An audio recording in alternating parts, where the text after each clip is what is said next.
ওহে জুলিয়ান আপা, আপনি শর্ট ফিল্মের নায়িকা হইতে চাচ্ছেন? আমাদের শর্ট ফিল্মই তো ছিল। আপনাকে সাদর আমন্ত্রণ। কিরে সন্না আপু, আপনার মনে এত অহংকার? বিলাল ভাইয়া তো ভিডিও করার জন্য আমাকে নেওয়ার চাইছিল, কিন্তু আমি ছোট ভাইয়ার প্রার্থনের ভিডিও করতে পারবো না, এই জন্য আমি রাজি হই নাই। এই জন্য আপনাকে নিছি। আপনি এত অহংকার করতেছেন কেন? আপনার মনে তো অনেক অহংকার। অহংকার তো আমিও করতে পারতাম। বিলাল ভাই আমাদের বাসায় আসছিল, কিন্তু আমি তো অহংকার করি নাই। কেউ বলতে পারবে না যে বিলাল ভাই আমাদের বাসায় এসেছিল বলে আমি অনেক অহংকার করেছি। ফিরে শান্তা, আমিও তো বিলাল ভাইয়ের সাথে তোমাদের বাড়িতে গেছিলাম। আমিও তো বেশি অহংকার করি নাই। আর তুমি ছোট বলে বিলাল ভাই তোমার শর্ট ফিল্মে অভিনয় নেয় নাই। এতে মন খারাপ করার কিছু নাই।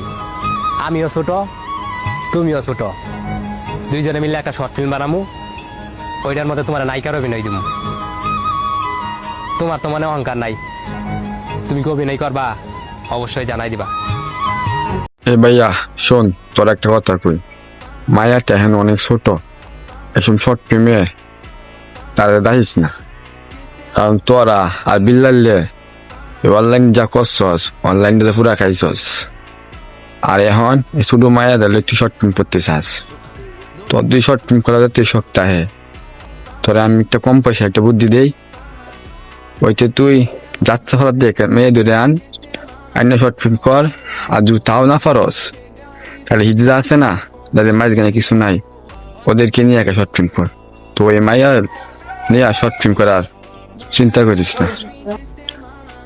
মায়াটা ভিডিও আমি দেখছি, ভিডিও অনেক সুন্দর হয় এবং ভালো লাগে। তাই তোরে বলতাছি, ওই মায়ের নিয়ে শর্ট ফিল্ম করার চিন্তা ভাবনা করিস না। অনলাইনটা যেমনি নষ্ট করছস আর নষ্ট করতে চাইস না।